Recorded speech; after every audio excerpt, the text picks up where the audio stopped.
welcome to my channel. Subscribe, listen, and enjoy my stories every day. The day starts like any other.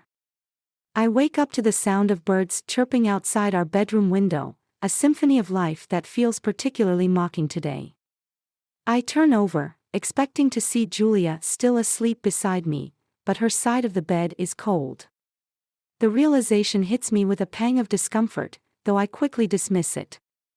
Julia is an early riser, she must be downstairs, making breakfast. I drag myself out of bed and shuffle down the stairs. The smell of coffee greets me, but there's no sign of Julia. The kitchen is eerily quiet, devoid of her usual humming as she prepares our morning meal. Instead, I find a note on the counter. My heart skips a beat as I recognize her neat handwriting. "Mark, I'm sorry. I can't do this anymore. I need more than what we have. I've left with your father. I hope you can find it in your heart to forgive me. Julia." The words blur as tears well up in my eyes. I slump against the counter, the note crumpling in my fist. This can't be happening. My wife, the woman I trusted implicitly, has left me for my father.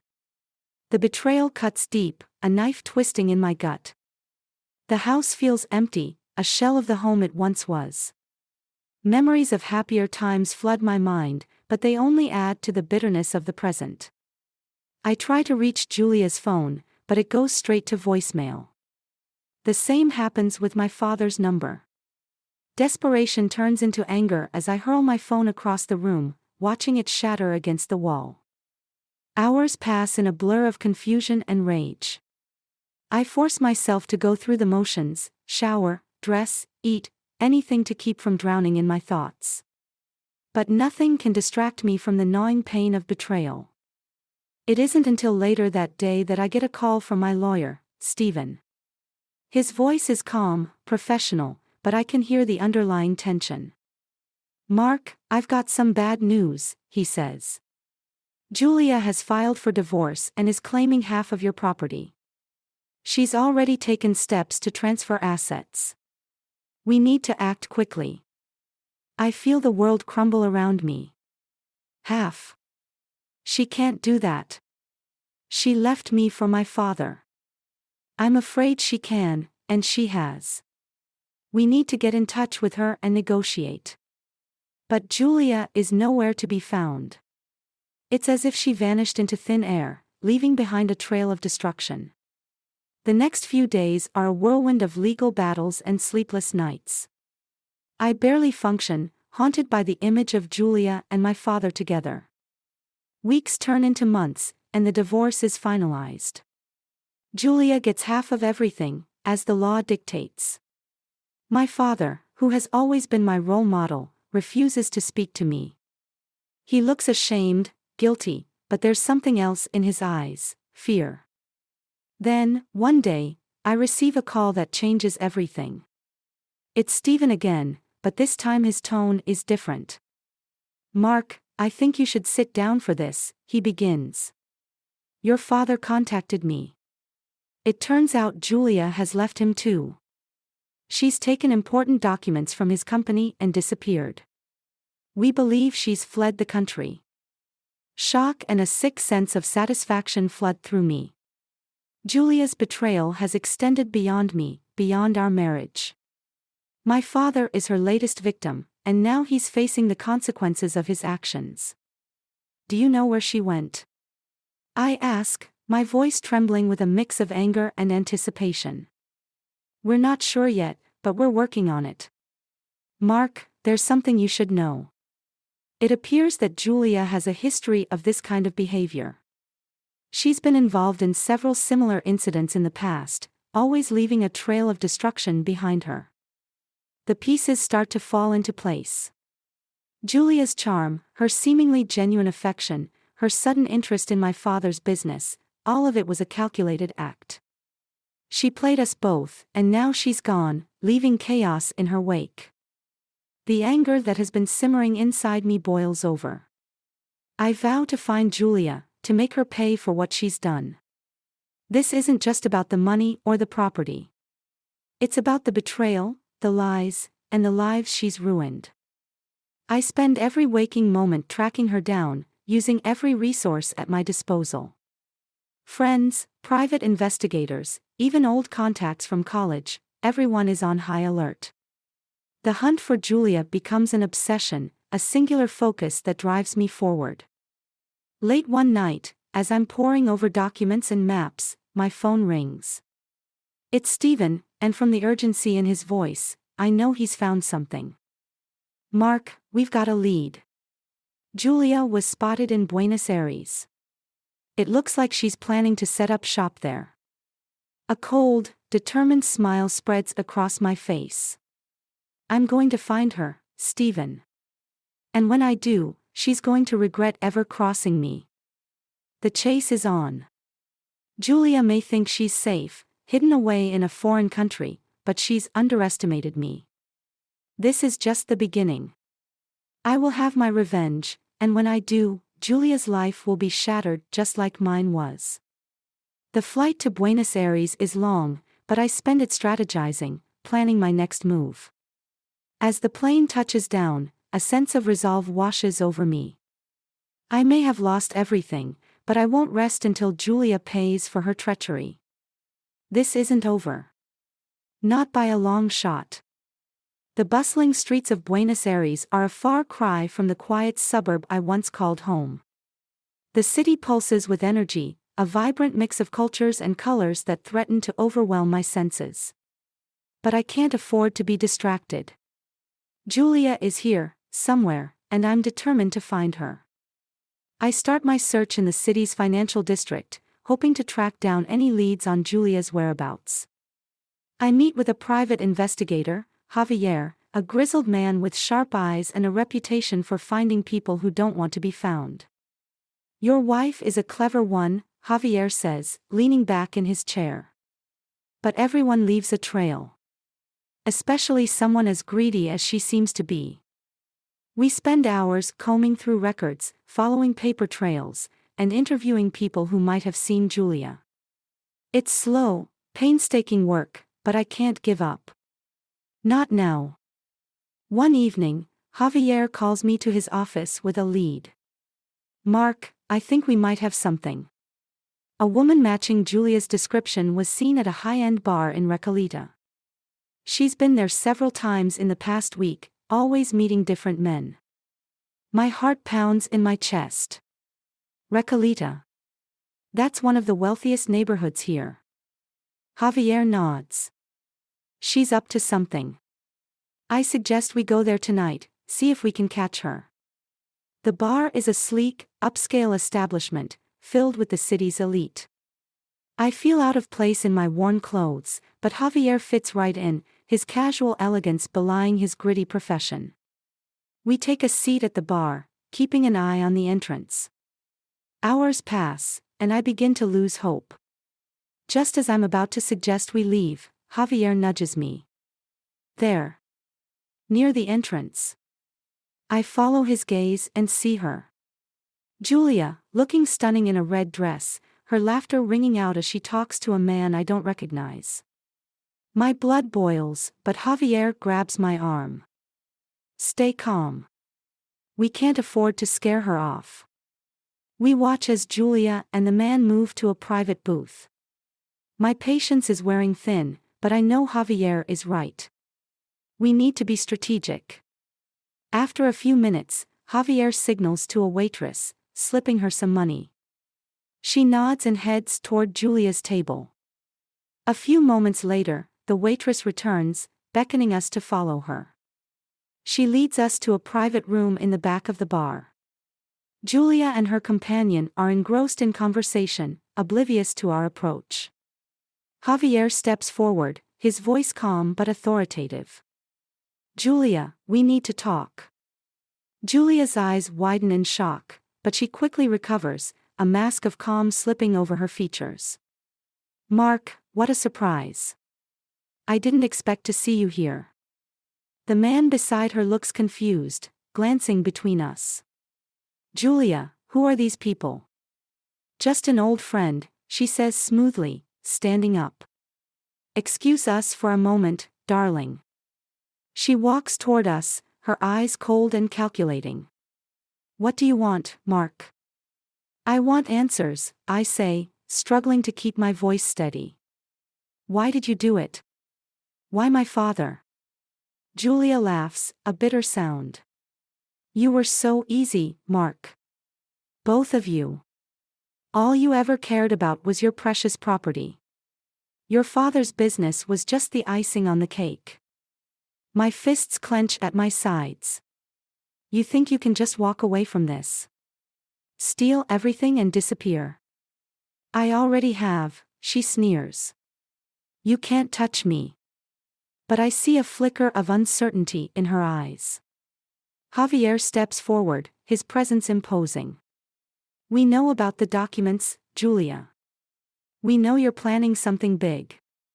It won't be long before we catch up to you. Julia's facade falters, but she quickly regains her composure. Good luck with that. Now, if you'll excuse me, I have a date to return to. As she turns to leave, Javier grabs her arm. This isn't over, Julia. We're watching you. She pulls away, her eyes flashing with anger. Stay out of my way, or you'll regret it. With that, she storms off, leaving me and Javier standing in the dimly lit room. The encounter leaves me shaken but more determined than ever. Julia may have slipped through our fingers tonight, but we've rattled her. She knows we're close. What's the plan now? I ask Javier as we leave the bar. We keep digging, he says. She's scared, and scared people make mistakes. We'll find her. The next few days are a blur of surveillance and stakeouts. We follow Julia's every move, documenting her meetings and tracking her contacts. It's grueling work, but it pays off. We discover that she's planning a major heist, targeting a wealthy businessman named Ricardo Velasco. Javier and I decide to confront Velasco, hoping to warn him and perhaps gain an ally in our fight against Julia. We arrange a meeting at his lavish mansion, an opulent display of wealth and power. Velasco greets us with suspicion, his eyes narrowing as Javier explains our situation. You expect me to believe that this woman is planning to rob me? She's already stolen from my client and his father, Javier says. She's dangerous and cunning. We have proof. Velasco leans back in his chair, considering. If what you say is true, then I appreciate the warning. But why should I trust you? Because we have nothing to gain by lying, I say. Julia has ruined my life. I just want to stop her from hurting anyone else. After a tense silence, Velasco nods. Very well. I'll have my security keep an eye on her. If she tries anything, we'll be ready. As we leave Velasco's mansion, a sense of cautious optimism fills me. We have a powerful ally now, and Julia's plans are crumbling. But I know this is just the beginning. The hunt for Julia continues, and I won't rest until she's brought to justice. Back at our base, Javier and I strategize our next move. We need to find the documents Julia stole from my father, expose her for the fraud she is, and dismantle her network. It's a daunting task, but for the first time, I feel like we have a chance. This isn't over, I say, looking at Javier. Not by a long shot. Javier nods, his expression determined. We'll get her, Mark. One way or another, we'll get her. And so, the chase continues. Julia may think she's untouchable, but she's underestimated the strength of those she's wronged. With each step, we get closer to our goal. The game is far from over, and I'm ready to play until the very end. The sun is setting over Buenos Aires as Javier and I pull up outside Ricardo Velasco's mansion. We've spent the past few days preparing for this moment, gathering evidence and planning our next move. Tonight, we're going to confront Julia head-on and expose her for the fraud she is. Velasco's mansion is a fortress, with high walls and security cameras covering every inch of the property. As we approach the front gate, a guard steps forward and waves us through. Inside, the mansion is even more impressive, with marble floors and crystal chandeliers glinting in the dim light. Velasco greets us in his study, a large room filled with leather-bound books and priceless artifacts. He looks up from his desk as we enter, his expression guarded. "Mr. Velasco, thank you for seeing us," I say, trying to keep my nerves in check. Velasco nods, motioning for us to sit. "I understand you have some information about this woman, Julia. What do you have for me?" Javier steps forward, laying out a stack of documents on Velasco's desk.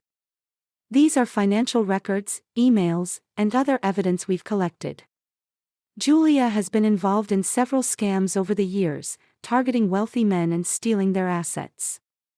She's planning to do the same to you." Velasco picks up one of the documents, scanning it quickly. "This is very thorough," he says, looking impressed. "But how do I know it's true?" "Because she's already done it to me," I say, my voice shaking with anger. "She left me for my father, stole half of my property, and then took important documents from his company. She's a professional con artist, and you're her next target." Velasco leans back in his chair, considering. "If what you say is true, then she needs to be stopped. But how do we catch her in the act?" "We have a plan," Javier says. "Julia has a meeting scheduled with one of her contacts tonight at a hotel downtown. We can intercept her there, catch her red-handed." Velasco nods, a determined look in his eyes. "Very well. Let's do it." The three of us spend the next hour finalizing our plan, coordinating with Velasco's security team. By the time we leave the mansion, night has fallen, and the city is alive with lights and noise. We arrive at the hotel, a luxurious building in the heart of downtown Buenos Aires. The lobby is bustling with people, and I feel a surge of adrenaline as we make our way to the elevator. "Are you sure this will work?" I ask Javier as we ride up to the top floor. "It has to," he replies, his eyes steely. "We've come too far to turn back now." We step out of the elevator and head down the hallway, stopping outside a suite with a "Do Not Disturb" sign on the door. Javier knocks softly, and after a moment, the door opens, revealing a nervous-looking man. "Is she here?" Javier asks. The man nods, stepping aside to let us in. The suite is dimly lit, with expensive furniture and a panoramic view of the city. In the center of the room stands Julia, her back to us as she looks out the window. "Julia," I say, my voice trembling with a mix of anger and resolve. She turns slowly, her face a mask of calm. "Mark." "Javier. I didn't expect to see you here." "This ends tonight," I say, stepping forward. "We've exposed you, Julia. We have all the evidence we need to bring you down." Julia's eyes narrow, and for a moment, I see a flicker of fear. But then she smiles, a cold, calculating smile. "You think you can stop me? You're too late. I've already made arrangements to leave the country. You'll never catch me."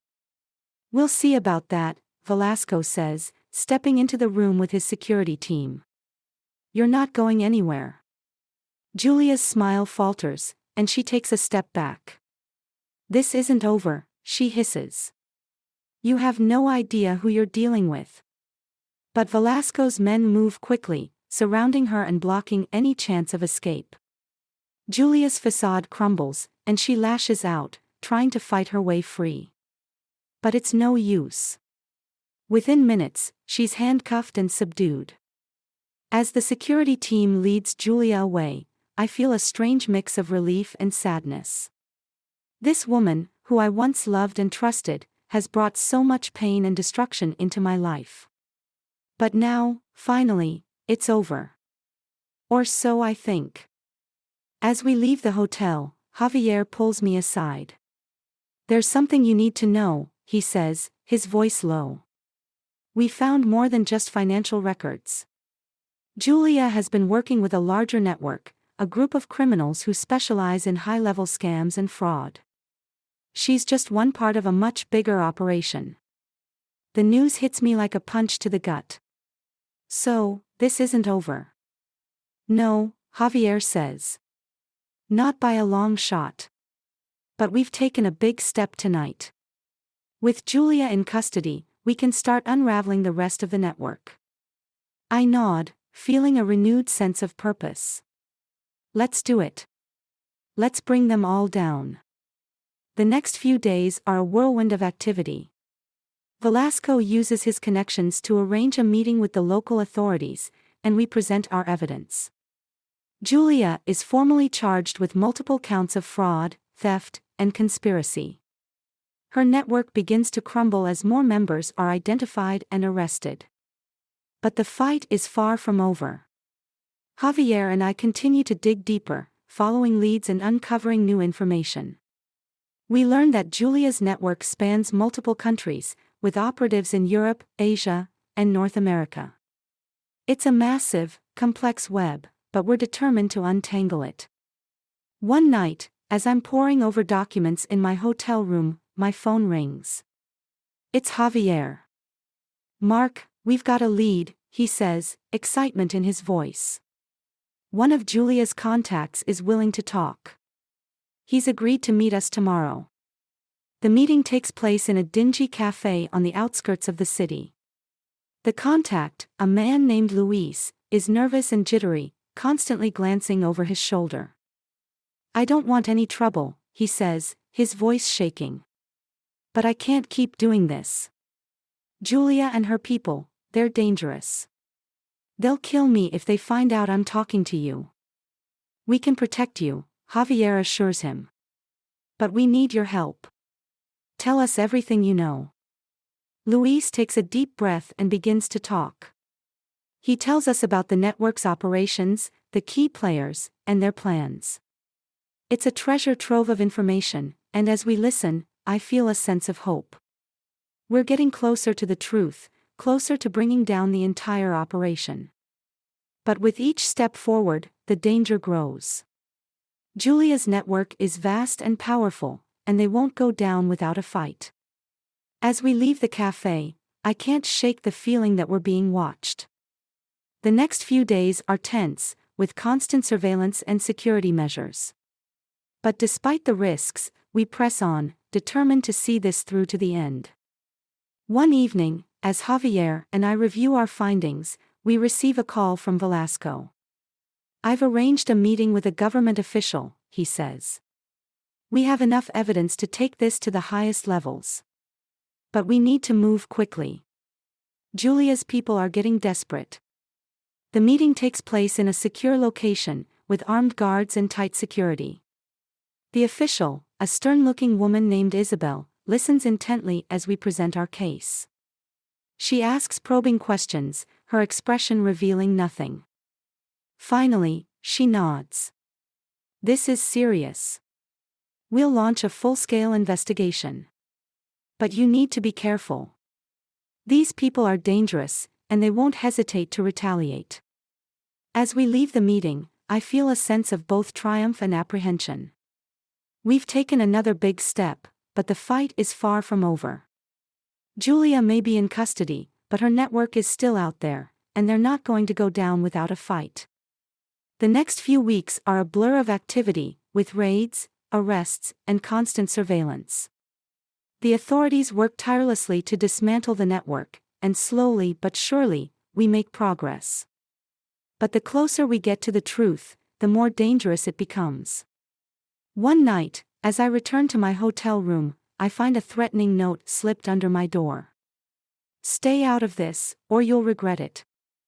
I show the note to Javier, who looks grim. "They're getting desperate.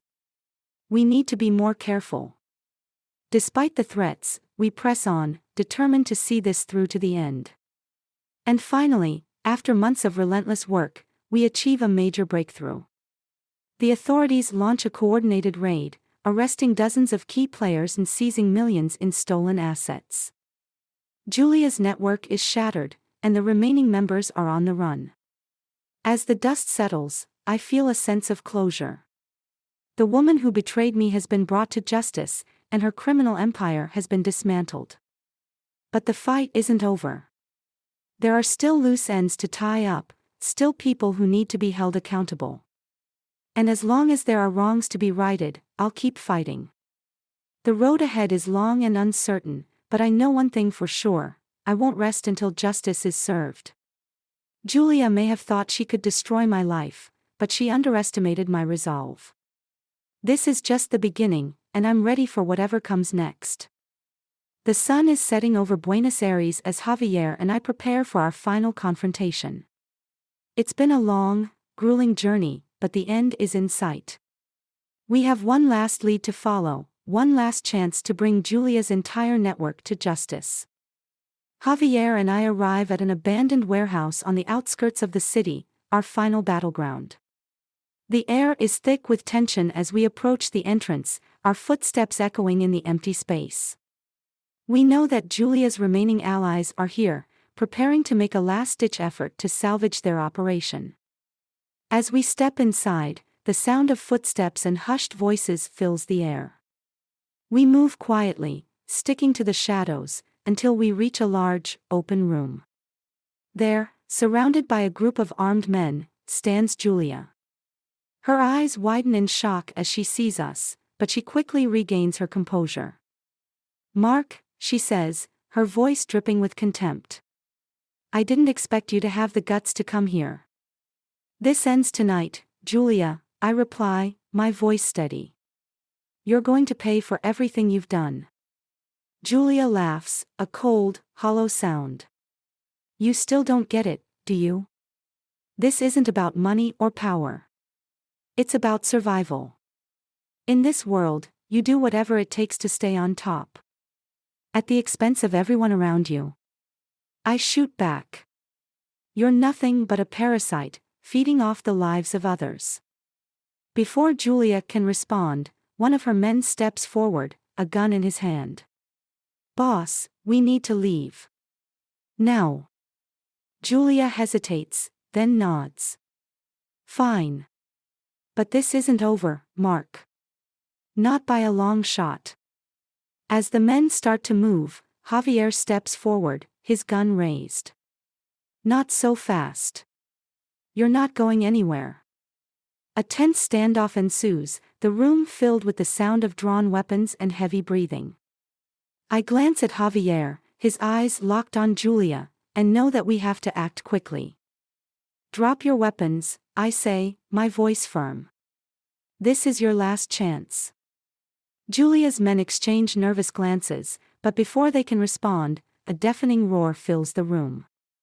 The walls shake as an explosion rips through the building, sending debris flying. The shockwave knocks me off my feet, and everything goes dark. When I come to, the room is in chaos. Smoke fills the air, and the sound of gunfire echoes through the warehouse. I struggle to my feet, my vision blurry, and see Javier lying on the ground, blood pooling around him. "Javier!" I shout, stumbling toward him. He looks up at me, his face pale. "Mark, it's a trap. Get out of here."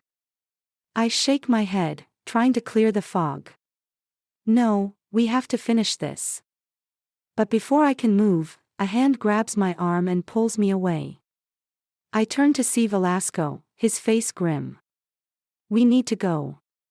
Now." We make our way through the chaos, dodging bullets and falling debris, until we reach the exit. Outside, the cool night air is a stark contrast to the heat and smoke of the warehouse. We collapse against a wall, gasping for breath. "What happened?" I ask, my mind racing. "Julia set a trap," Velasco replies. "She knew we were coming. We need to regroup and figure out our next move." As we catch our breath, a thought occurs to me. "Where's Julia?" Velasco shakes his head. "She got away. But we won't let her get far." We spend the next few days tracking Julia's movements, piecing together the remnants of her network. It's a race against time, but finally, we corner her in a small coastal town. The final showdown is set. We approach a dilapidated villa on the edge of town, our nerves on edge. Inside, we find Julia, her face twisted in anger and desperation. She stands alone, a gun in her hand, her eyes wild. "It's over, Julia," I say, my voice steady. "There's nowhere left to run." She laughs, a manic sound. "You think you've won? You think you can stop me?" Velasco steps forward, his expression cold. "It's over. Surrender now, and maybe we'll go easy on you." Julia's eyes narrow, and for a moment, I see a flicker of fear. But then she raises the gun, her hands shaking. "I'll never surrender. I'd rather die than go to prison." Before we can react, she pulls the trigger. The sound is deafening, and I feel a searing pain in my side. I collapse to the ground, my vision swimming. The last thing I see before everything goes black is Julia's face, contorted in rage and fear. When I wake, I'm in a hospital bed, the sterile smell of disinfectant filling my nose. Velasco is sitting beside me, his face etched with worry. "Mark, you're awake," he says, relief evident in his voice. "What happened?" I ask, my voice weak. "We got her," he replies. "Julia's in custody. It's over." But as I lie there, a sense of unease settles over me. Something isn't right. I think back to the villa, to the look in Julia's eyes. She wasn't just desperate, she was hiding something. Over the next few days, as I recover, Velasco and I dig deeper. We comb through Julia's records, her emails, and her contacts, searching for any clue to her final play. And then, we find it. Buried in a series of encrypted files, we uncover a plan so elaborate, so twisted, that it leaves us both reeling. Julia wasn't just a con artist, she was part of a much larger conspiracy, one that stretched far beyond Buenos Aires. Her true goal wasn't just to steal from wealthy men, but to destabilize entire economies, to create chaos and profit from the destruction. And she had allies, powerful, dangerous people who were still out there, waiting for their moment to strike. As we piece together the final puzzle, a sense of dread settles over me. We've won a battle, but the war is far from over. And as long as Julia's allies remain free, the danger will never truly be gone. In the end, Velasco and I part ways. The fight has taken its toll on both of us, and we need time to heal. But as I watch him walk away, I know that our paths will cross again. The fight is far from over, and we must remain vigilant. I return to my quiet suburb, to the life I once knew. But nothing is the same. The shadows of the past linger, and the scars of betrayal run deep. I know that I can never truly escape what happened, but I can move forward, one step at a time. As I stand at the edge of my property, looking out at the setting sun, I feel a sense of resolve. Julia may have brought chaos into my life, but she also gave me something, a purpose, a reason to fight. And as long as there are people like her out there, I will keep fighting. This is just the beginning. The road ahead is long and uncertain, but I am ready. Whatever comes next, I will face it head-on, with courage and determination. The battle is far from over, but I am ready for whatever lies ahead.